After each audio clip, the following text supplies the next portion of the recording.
a todos e que sejamos bem-vindos, todos nós, a esta casa de trabalho e de oração. Eu gostaria de me permitir um registro a respeito do coral. De cada vez que eu venho aqui às terças-feiras, é sempre uma alegria ouvir o pessoal cantando, porque se as palavras falam aos sentidos, a música sempre fala aos sentimentos. E a espiritualidade informa que nas esferas mais elevadas do plano espiritual, ouve-se música o dia inteiro. A música embala os sentimentos, apazigua o coração e prepara as pessoas para receberem com mais entusiasmo, com mais vontade, as mensagens do mais alto. De manhã, a esposa sai para o quintal e volta assustada para dentro de casa. Chama o marido e diz assim: eu não falei? Eu não te disse, eu vivo falando, você não acredita em mim. Você com essa mania de dizer que todo mundo é bom, olha lá o que é que a vizinha aprontou para mim. E o marido ainda sonolento: o que é que foi? Falou: vai lá no quintal ver. Eu te falo, eu estou até me sentindo mal. Falei: mas o que foi? Olha lá. No quintal, uma boneca, a boca amarrada, algumas agulhas atravessando o corpo da boneca e manchas vermelhas como sangue. E ela diz assim: como é que é o nome disso aí que o pessoal faz mesmo para matar as pessoas, para fazer assim? Ai, que dor que eu sinto aqui. Eu estou sentindo tudo isso. De manhã eu já me sentia mal. E o marido falou: você está pensando que isso aí é um voodoo? Ela falou: ah, é isso, voodoo. Eu já li num livro. E ela fez para mim: é inveja. O marido olhou para ela e disse o seguinte: eu não queria te dizer, mas ela fez isso para mim. O marido dela tem inveja do cargo que eu ocupo. Eu inclusive levantei, agora eu estou percebendo uma dor de cabeça imensa. O braço aqui está meio paralisado. Você tinha razão. Essa nossa vizinha vive aprontando com todo mundo e particularmente conosco. A filha vem lá de dentro: o que foi? O que foi? Relata-se o fato. Ela fala: é nada. É para mim isso, mãe. Fizeram para mim. A mãe dela, da fulana de tal, tem inveja do namorado que eu arrumei. Isso é para mim, acho que eu vou morrer, eu estou doente, eu não aguento. E a família toda empolvorosa. Não pode pôr a mão. Não pode pôr a mão. Seja lá para quem foi, não ponham a mão. E o marido: mas que beleza de vizinhos nós arrumamos. Nós precisamos mudar dessa casa. Nossa vida aqui vai ser um atraso. Nesse instante, batem à porta da frente. O marido entreabre a cortina e diz: é ele, é o vizinho. Vai ver que veio ver se eu já morri. Veio ver o sucesso da empreitada dele. E a mulher puxa um pouquinho a cortina. Veio em lugar da esposa, da mulher. Veio ver aquela jararaca, se eu estou aqui de cama ou se eu estou de pé. Não vamos atendê-los. Ele insiste, bate palmas de novo. E o marido diz: vamos enfrentá-lo, mas eu vou tratá-lo à altura. O vizinho aproxima-se e ele, seco e ríspido: o que foi? Bom dia, bom dia. Eu queria lhe pedir um favor. Olha, o senhor me desculpe incomodá-lo a essa hora. Meu filho, o que foi? Não, meu filho, o mais novo, ele sonha ser médico. E ele vive pegando as bonecas da irmã e fica lá fingindo que faz operação e costura, corta, põe massa de tomate, enfia agulhas e diz que está fazendo cirurgia. E a irmã foi tomar a boneca dele, uma boneca de pano, muito simples, mas que ela gosta muito. E ele, além disso, ainda jogou por cima do muro e deve ter caído aqui no seu quintal. Você poderia pegá-la para mim? Aí ele voltou-se para a esposa, meio desenchavido, falou: pois não. Foi até o quintal, pegou o voodoo e devolveu. A gente acha engraçado. Isso é Simonetti, Richard Simonetti, o mesmo que escreve maravilhas em livros. Eu sou um grande admirador de Simonetti. Tem um livro dele lá na frente, ó. Rindo, que, aliás, a gente precisa rir muito mesmo, porque a vida se torna mais agradável. Como nós viemos para cá para vivermos felizes, rir é um dos ingredientes. Há uma revista chamada Seleções, que tem uma seção desde 1942, intitulada Rir é o melhor remédio. Não existe remédio igual a esse. Mas a gente às vezes se ri daquilo que é coisa séria. No instante em que marido e mulher julgaram a obra dos vizinhos, eles estavam se arvorando também juízes. E esse é um grave problema de que a humanidade padece. Tanto que Jesus, numa de suas advertências, deixava bem claro qual é o risco de se fazer um julgamento, quando dizia: com o mesmo rigor que você julga os outros, você vai ser julgado. Se você pensa que a falha pequena de alguém em relação a você é um crime que não se perdoa, você está estabelecendo a tábua de valores com que você vai ser julgado depois. Daí recomendar-se sempre que a gente procure agir em relação aos outros, esgotando todas as possibilidades, primeiro de compreensão e, se possível, de perdão. E não é que essa regra se aplique apenas às pessoas que de longe, no emprego, na rua, nos nossos entraves profissionais, nos ofendam. A prática do perdão, assim como a prática de todas as caridades, começa do próximo mais próximo, que são os que estão dentro de casa. Porque a gente ouve recomendações assim: é preciso perdoar os inimigos, é preciso, se necessário, julgá-los, fazer isso com amor. Aí a gente pensa assim: tá bom, vamos perdoar os inimigos, mas e os amigos? E os que estão conosco? Jesus, acaso, não se referia a eles? Sim, para amar o próximo, como a gente ama a cada um de si mesmo. Então, a prática do perdão, que deve sustentar a necessidade do juízo, passa pela prática da caridade. E as recomendações não param por aí. Nesses dias de 40 dias para cá, mais ou menos, o Brasil julgou, rejulgou, trijulgou, junto com a imprensa, um casal que supostamente teria assassinado a própria filha. E eu vejo em alguns rostos por aí o tacão do julgador, do algoz, clamando por justiça. Justiça para quem? Para mim ou para os outros? Como fazer justiça se não se tem certeza? Na década de 40, um crime em Minas Gerais abalou a sociedade. 2 irmãos, os irmãos Naves, talvez alguém tenha até lido a história, o livro se chama Os Irmãos Naves. 2 irmãos foram condenados a 30 anos de prisão por homicídio. Não havia provas definitivas, mas indícios que encaminhavam para a suspeita de que eles fossem os homicidas. 23 anos de prisão.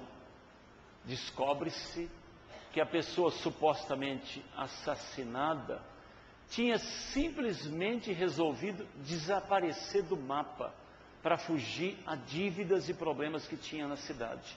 Numa determinada manhã, a pessoa arrumou as malas e, no silêncio da madrugada, desapareceu sem deixar notícia para ninguém. Como havia um entrevero entre essa pessoa e os irmãos, não faltaram testemunhos e o entusiasmo até de algumas pessoas para condená-los. Soltos 23 anos depois, a vida se esvaíra para eles. De nada adiantaram os rogos, as afirmações de que eram inocentes. A sociedade puniu com o rigor da lei. Nesses dias, eu tenho conversado com minha esposa também, e penso assim: será o último degrau da inconsciência humana que pai e mãe planejem e assassinem metodicamente um filho? É possível, mas não há ainda uma prova definitiva.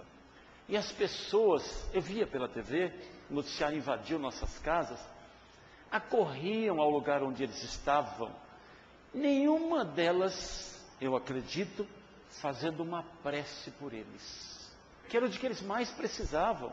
Jesus recomenda: os sãos não precisam de médico, os doentes é que precisam.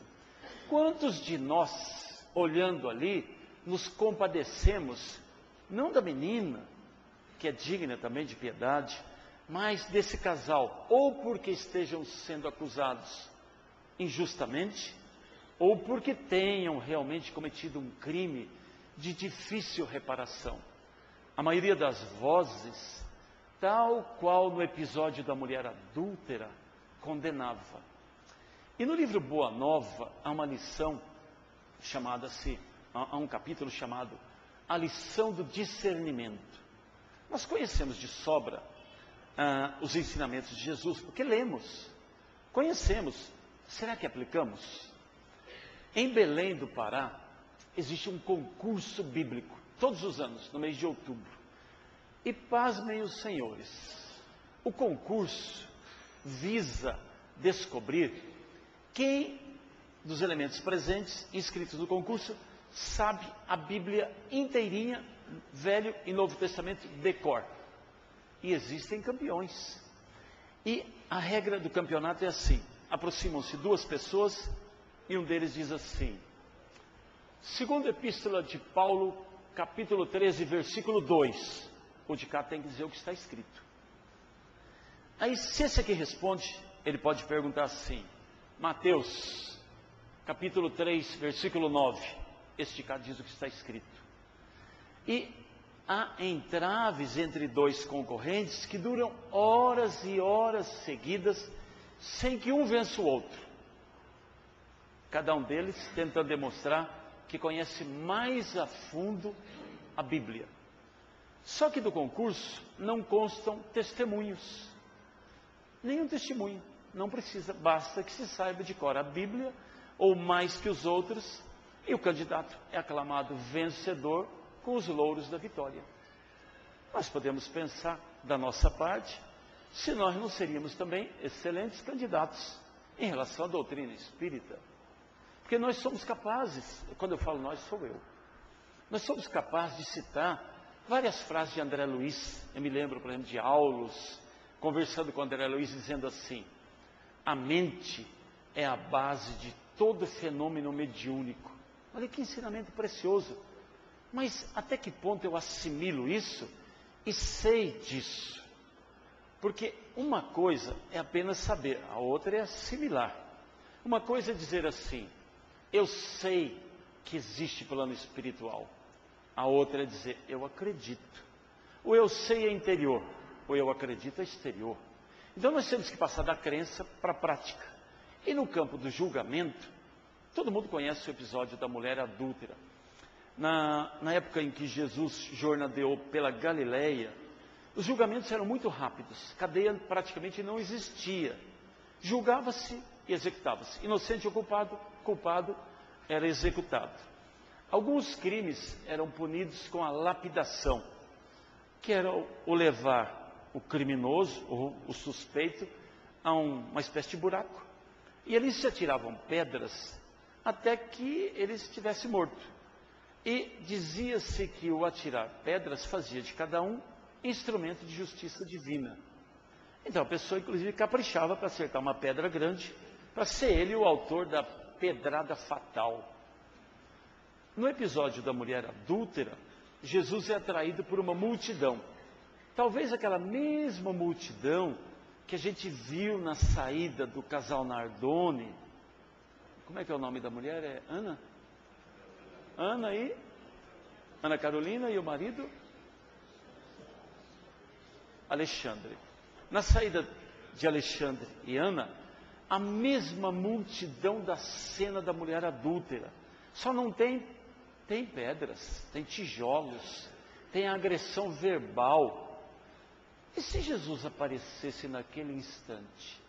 Talvez fosse apedrejado também, Porque a mensagem de Jesus parece que ficou para dentro dos templos, não para os corações. E naquele episódio, Jesus aproxima-se junto de Pedro. Pedro era um apóstolo muito próximo de Jesus e também muito crítico das atitudes de Jesus. O grupo de apóstolos era formado de homens rudes, embora espíritos elevados, mas eram pescadores muito rudes.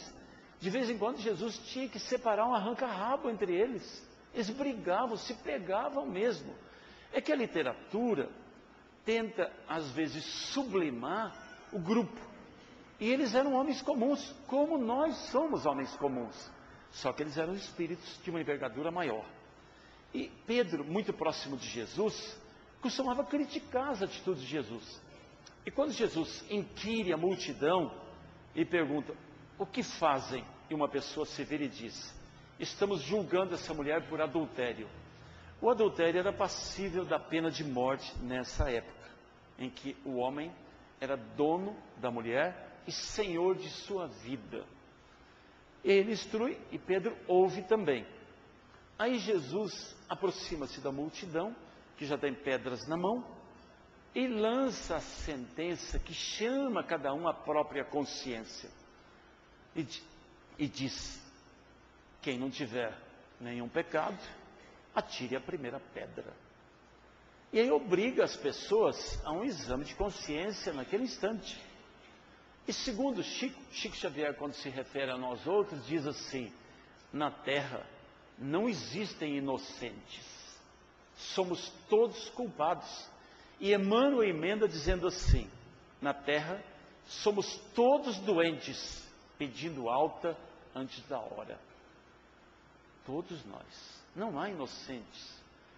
E aí cada um deles solta a pedra. E o conhecimento da maioria das pessoas para aqui. Mas Humberto de Campos, no livro Boa Nova, vai além no capítulo que ele estuda. Quando a multidão começa a se dispersar, Pedro dirige-se a Jesus e diz assim, o senhor não pode fazer isso. Fazendo assim, o senhor está incentivando o erro. Porque outras mulheres cometerão o mesmo pecado e elas alegarão, para efeito de própria inocência e de escaparem à morte, que culpado não pode executar culpado. Aí Jesus vira-se para Pedro e diz assim, Pedro, onde não podemos alcançar com a vista e o pensamento todos os lados de uma questão, melhor silenciar. É como se dissesse para ele, fica quietinho aí, fica na sua, que você não está sabendo direito das coisas. Só que Pedro, eu sempre falo que da descendência de Pedro surgiu a Espanha. Porque o Pedro era muito teimoso, ele não entendia recado. Aliás, eu sou descendente também, tenho uma parcela de espanhóis. E, aliás, espanhol não é teimoso. Teimoso é quem teima com o espanhol, né? É bem diferente, né? E Pedro insiste com Jesus. Nós não podemos fazer desse jeito. Aí Jesus insiste, Pedro, vamos embora. E Pedro insiste ainda uma vez, nós não podemos deixar assim. Aí no instante que ele diz isso, uma senhora que está do lado, alquebrada, velhinha, aproxima-se de Pedro, puxa pelo braço dele e diz assim, eu acho que o senhor tem razão, não pode ficar assim. Aí Pedro vira-se para ela e diz assim, o que é que a senhora sabe? Falou, eu sou mãe dessa moça, e eu sei o que é que aconteceu certinho. E aí ela relata para Pedro, fala, essa minha filha já andou em erro, só que ela emendou-se. E hoje, um rapaz aproximou-se dela e fez-lhe uma proposta indecente, que ela recusou imediatamente. O rapaz, para se vingar, começou a acusá-la de adúltera, e a multidão se reuniu, e aí o Pedro já ficou, então, temos um culpado. Ela falou, e a senhora sabe quem é a pessoa? Falou, eu sei, ele está escondido ali, ó, bem ali. E apontou a direção de um beco, e disse, quando ele viu a aproximação das pessoas, ele escondeu-se. E aí Pedro virou-se para Jesus e disse assim, vamos buscá-lo, temos um culpado. E Jesus insistiu pela terceira vez, Pedro, melhor irmos embora.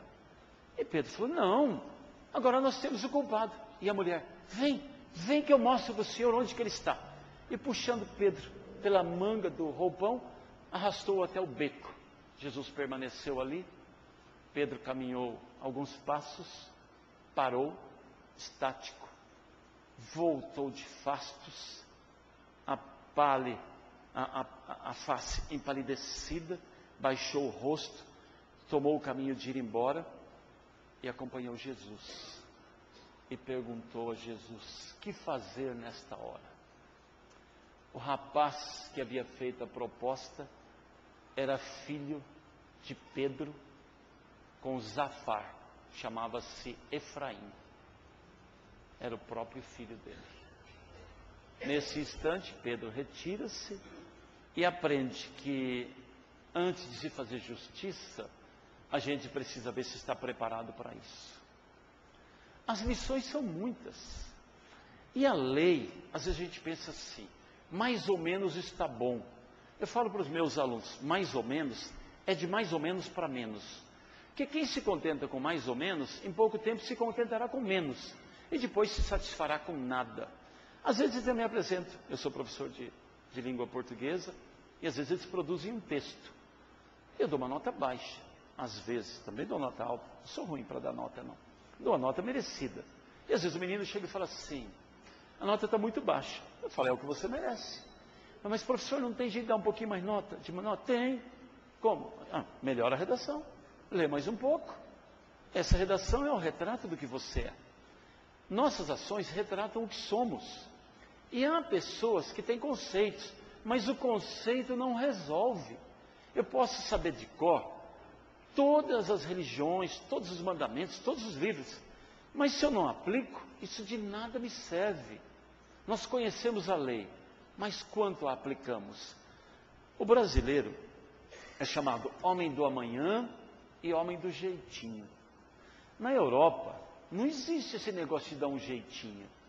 Se um policial se aproximar de um de nós e nos multar por algum motivo, e a gente perguntar a ele, tem jeito de dar um jeitinho? Ele vai perguntar, o que é dar jeitinho? Quebrar um galho. Mas como quebrar galho? Para eles é estranho que uma pessoa queira burlar a lei assim. E nós temos o costume também de deixar para depois da manhã o que a gente não quer fazer nem amanhã, não é hoje. Nós adiamos muito. E faz parte, inclusive, da nossa formação.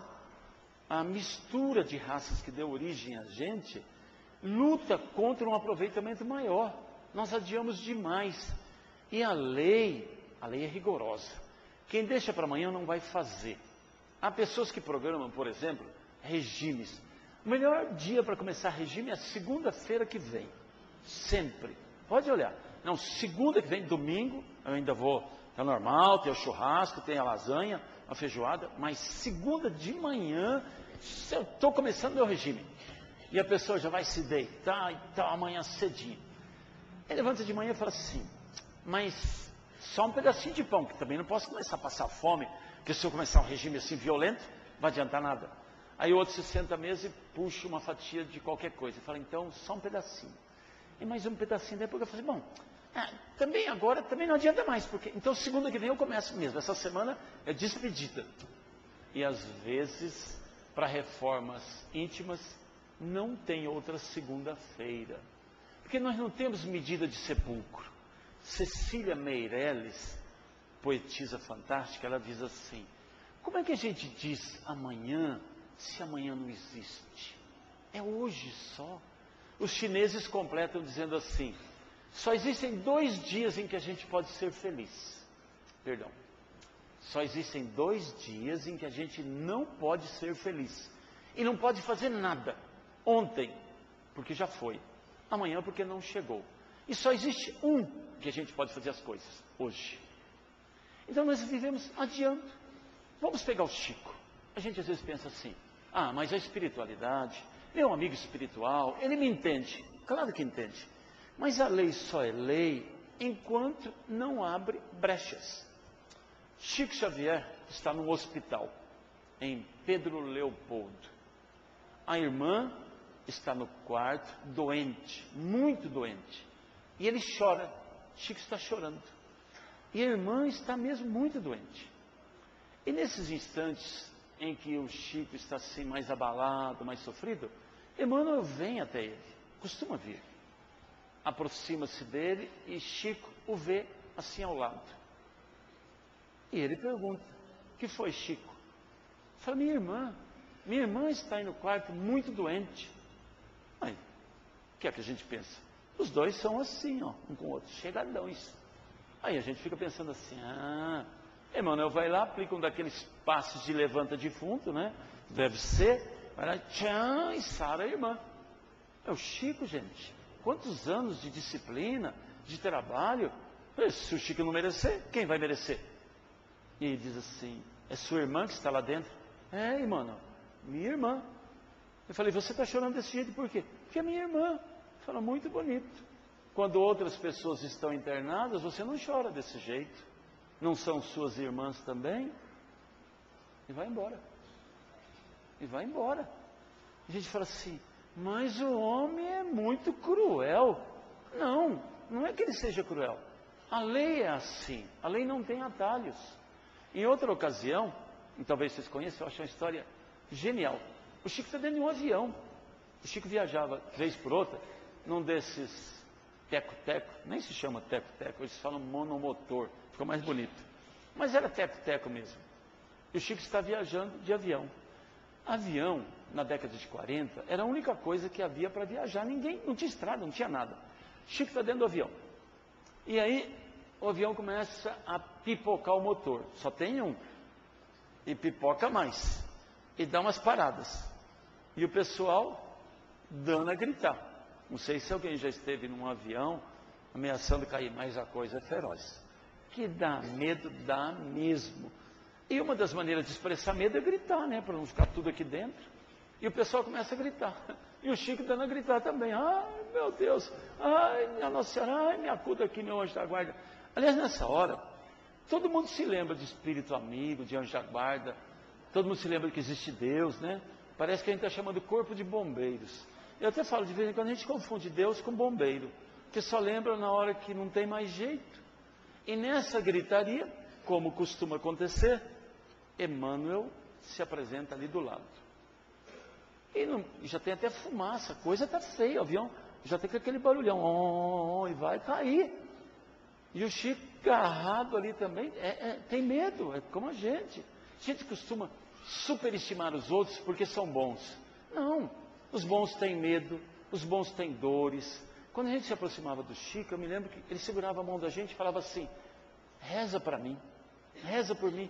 Eu saía de lá com uma sensação, você falava: um homem desse, pedir para eu orar por ele, o que é isso?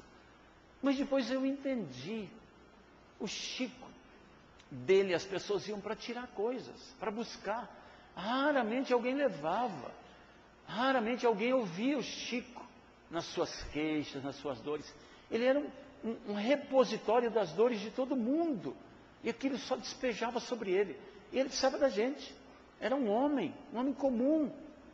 E isso valoriza muito mais. Numa das ocasiões que eu estive lá, e eu tive o privilégio muito grande, alegria muito grande, de pelas mãos do senhor Romeu Grise, estar algumas vezes, inclusive na casa dele, conhecendo mais de perto o Chico. E em uma ocasião, lá no Abacateiro, onde ele fazia o culto do Evangelho, perto do bairro do Pássaro Preto, havia 4 bancos, embaixo de um abacateiro. E para chegar até lá, a gente ia a pé, ia todo mundo a pé, e um monte de gente depois da distribuição de gêneros. E tinha uma cerca de arame farpado, todo mundo já deve ter passado por uma cerca de arame farpado, baixa um arame, levanta o outro, vaza pelo meio. Se tiver uma vaca atrás, nem isso, a gente vaza reto assim, né? E não enrosca, interessante é isso, né? Arame pertinho, você passa ligeiro, depois ele está do outro lado e fala: como é que eu passei? E aí o pessoal levantava e o Chico passava e sentava-se embaixo do abacateiro. E um dia ele fez uma recomendação interessante. Ele falou assim: cuidado para que não me santifiquem depois da minha morte. Olha que colocação. Falou que é possível que um dia alguém diga que quando eu vinha para cá, para o abacateiro, as farpas do arame se transformavam em flores para não me ferir. E o arame se afastava, tal a minha vibração. E o abacateiro se debruçava em flores por cima de mim. Falou, já me caiu o abacate na cabeça. E eu já enrosquei o paletó no arame. Não se esqueçam disso. Já me caiu o abacate na cabeça. E eu já enrosquei o paletó no arame. Então o Chico era uma pessoa comum, mas um espírito muito elevado. Sentia dores, dor de cabeça, sentia dor no corpo, cansaço. De vez em quando a solidão de voltar para casa, deitar-se e não ter esposa, não ter filhos, embora um número grande de amigos que tivesse. E ali no avião era o Chico, gente, o Chico Mineiro, homem, e o avião caindo. E o rigor da lei. Emmanuel é o exemplo da lei. Ele aparece e o Chico, Emmanuel, ainda bem que você apareceu. E Emmanuel, o que foi, Chico? Ele falou, o que foi? O senhor não está vendo? O avião está caindo. Ele falou, eu estou vendo. E nós estamos correndo o risco de morrer todo mundo. Ele falou, realmente. Eu falei, você não me fala nada? Ele falou, tem que te falar alguma coisa assim. O quê? Chico, se você vai morrer, morra com educação. Para de gritar, rapaz. E vai embora. O avião, para sorte nossa, não caiu. Conseguiu lá, foi embora. Se foi Emmanuel, a gente não sabe. Mas naquele instante, e é para a gente pensar. Aí pensar assim, eu penso aqui com meus botões. Se foi assim com o Chico, que jeito vai ser comigo? A gente tem que pensar isso. Porque nós nos poupamos muito. Nós condenamos muitos outros. Esse rigor de condenar os outros deveria ser para cá. Nós não vamos nos santificar de um dia para o outro. Essa é apenas uma das mazelas que nós trazemos conosco. De vez em quando algumas pessoas perguntam assim, a gente não podia ficar só no plano espiritual aprendendo? Não, não tem como. É difícil. Porque a jornada aqui no plano terrestre nos limita. Nós não temos toda a liberdade que teríamos do lado de lá. E nos coloca lado a lado com pessoas que se esqueceram do mal que lhes fizemos. Pessoas que nos amam apesar do que lhes fizemos e que nos ajudam se nós as conquistarmos. Mas às vezes, com nossos julgamentos apressados, nós acabamos afastando ainda mais essas pessoas de nós. O julgamento apressado quase sempre acarreta depois remorso. E não adianta depois dizer assim, não foi bem isso que eu quis dizer. E nesse campo da reforma, eu me lembro sempre de uma pessoa que ouvia palestras, começou a frequentar o centro, e um dia disse assim, estou gostando dessas palestras, que cada terça-feira que eu vou, eu escuto uma coisa e eu estou aplicando, que esse é o segredo. Quando eu dou aulas, eu ainda as dou, eu falo para os meninos no começo da aula, o que é que nós vamos aprender hoje? Eu não pergunto, vocês vieram à escola de novo? Não. Porque se alguém vai a uma aula e não aprende nada, melhor que tivesse ficado dormindo em casa. Mas para que foi? Então, se a gente vem à casa espírita, tem que aprender um pouco por dia. Mas não dá tempo de virar santo numa encarnação. Dá tempo da gente melhorar. Mas o rapazinho pensou assim, com mais 40 terças-feiras, eu viro santo. E ele começou, e com uma boa vontade danada, a refletir sobre o que eu ouvia, e enfiou na cabeça que ia virar santo. E daí uns dias ele estava na fábrica onde trabalhava, e um outro rapaz com dor de cabeça. Falou, passe, sara dor de cabeça. Chegou para o rapaz e falou assim, você me permitiria que eu lhe aplicasse um passe? O rapaz, pois não. Ele aplicou um passe, o rapaz melhorou. Naquela noite no centro, ele comentou com o pessoal, falou, apliquei um passe e o rapaz melhorou. Ele falou, vai para a sala de mediunidade já. Que também é um outro problema, que aí a casa discute. Mediunidade é um problema de cada casa. Mas empurraram o cara diretão para a mediunidade. E lá na mediunidade o rapaz já teve vez de pedir e ele já apareceu o espírito protetor e falou assim, eu tenho um pedido a fazer, que eu quero virar santo. Ele falou, rapaz, toma cuidado, hein? Emmanuel nos adverte, toma cuidado com o que você pede, que você corre o risco de ser atendido. Toma cuidado. Não, mas eu quero. Não, vamos deixar isso para depois. Na outra reunião, eu quero ser santo. Não, eu quero ser santo. Eu falei, olha, eu quero, mas eu quero, é do coração, é boa vontade, eu quero. Ele falou, bom, você está pedindo tanto. Aí, voltando à fábrica no dia seguinte, tinha um rapaz lá em desespero, ele pôs a mão assim, o rapaz se acalmou, ficou bom. Ele falou, ixi, funciona. Um outro na hora do almoço, indigestão, ele falou, isso funciona também. Sarou. E correu a notícia na fábrica, o cara é bom. E no dia seguinte, mais um passe. Na sexta-feira ele estava indo feliz para casa, desceu do ônibus, tinha uma pessoa esperando em frente à casa. Vi falar que o senhor aplica passe? Aplico sim. Tem jeito? Claro, entra. Chamou o rapaz, conversou, ficou uma hora conversando com ele, aplicou o passe, ficou feliz. Segunda-feira, quando ele voltou do trabalho, tinha 3 em frente à casa dele. Ele olhou os 3, o que é? Falei, a gente veio aqui para o senhor aplicar passe. 1, 2, 3, demorou, perdeu o Jornal Nacional, jantou mais tarde, deitou e tal. Terça-feira, tinha 7, para abreviar a história. Daí a 15 dias já tinha pipoqueiro, tinha um guardador de carro, tinha um cara distribuindo ficha, tinha os 40. Ele olhou da janela do ônibus e não desceu, ele desceu lá no outro ponto. E entrou escondido pelo fundo da casa, olhou pela janela e falou, eu não saio, eu vou até amanhã cedo. 2 horas depois ele olhou de novo, a fila tinha aumentado. E ele passou a noite inteirinha atendendo. De manhã, 5:30 da manhã, ele sentou na cama e levantou de novo, pôs o sapato e foi para o serviço. Chegou lá no serviço, um rapaz, você podia aplicar? Não posso aplicar passe nenhum, não. Todo mundo querendo me explorar, que vocês pensam que eu sou o quê? O rapaz até se afastou um pouco e falou, nossa, ele está nervoso. À noite, na casa espírita, o espírito amigo. Eu queria fazer um pedido para o senhor. Pois não, eu não quero mais ser santo. Falou, tarde demais. Você pediu, você continue. Então, às vezes, a gente pensa que as reformas todas vão acontecer. Não dá tempo, não. A gente não suportaria ser santo. A maioria de nós, absoluta, não suportaria. Mas a gente também não pode se suportar com todas as imperfeições. De vez em quando a gente tem que olhar para a gente mesmo e falar assim. Eu falo para meus filhos, para em frente ao espelho e converse consigo mesmo. O que você está pensando da vida? Não vai melhorar, não? Porque a gente não se vê, os outros é que nos veem. São os outros que veem nossos defeitos. E a gente precisa parar de vez em quando, sem piedade, sem autocompaixão, e pensar assim, o que eu posso fazer? Pega esse livrinho aqui, olha o tamanho disso. Na fila do banco, a hora que eu vi esse livrinho miudinho, eu não tinha visto esse tamanho. Eu ando com 1 minuto de sabedoria, já gastei. Pega o capítulo 36, que tem muito a ver com o que eu falei hoje. Se der, tem 50 capítulos, um para cada encarnação. Mais ou menos, para a gente dar conta. Se conseguir 2 capítulos inteiros nessa encarnação, quase santificou. Se conseguir 3, quando andar pelo chão, nem faz rastro. Vai flutuar. Mas conseguir mesmo. O capítulo 36 fala a respeito de crítica e condenação. Agora, como a gente não pode fazer tudo, eu me lembro, para encerrar, senão passa da hora, de um professor que certa vez entrou numa sala, colocou um vaso transparente, quem conhecer, me perdoe, mas eu acho genial. Colocou um vaso transparente sobre a mesa. 3 pedras. Pegou uma pedra grande, colocou dentro do vaso. Pegou outra pedra, menor um pouco, colocou lá. E uma terceira. A última pedra faceou o vaso por cima. E perguntou aos discípulos, vocês acham que esse vaso está cheio? Tá? Falou, não está.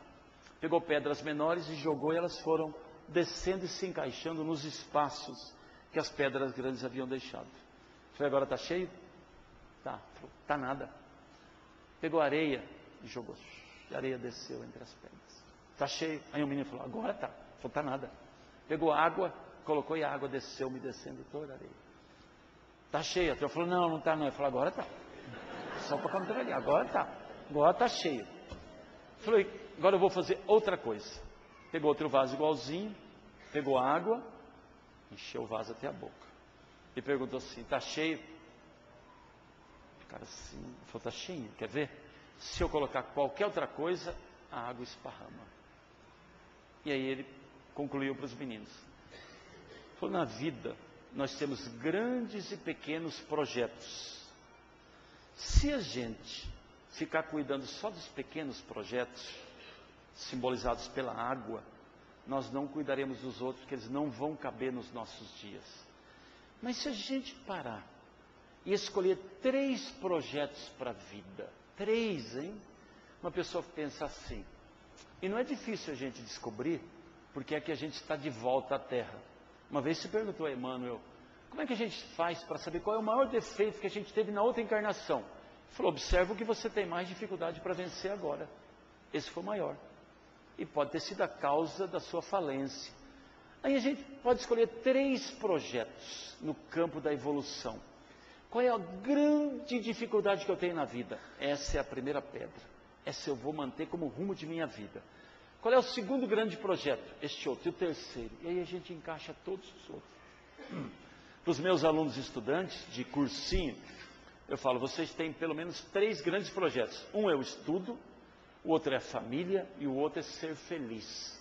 Vocês têm que encaixar os 3 de modo que dê para encaixar depois todos os outros. Caso contrário, você não conseguirá esses 3. Então nós podemos, na intimidade do lar, retirados um dia, e nós é que sabemos de nós. Ninguém sabe exatamente quem somos.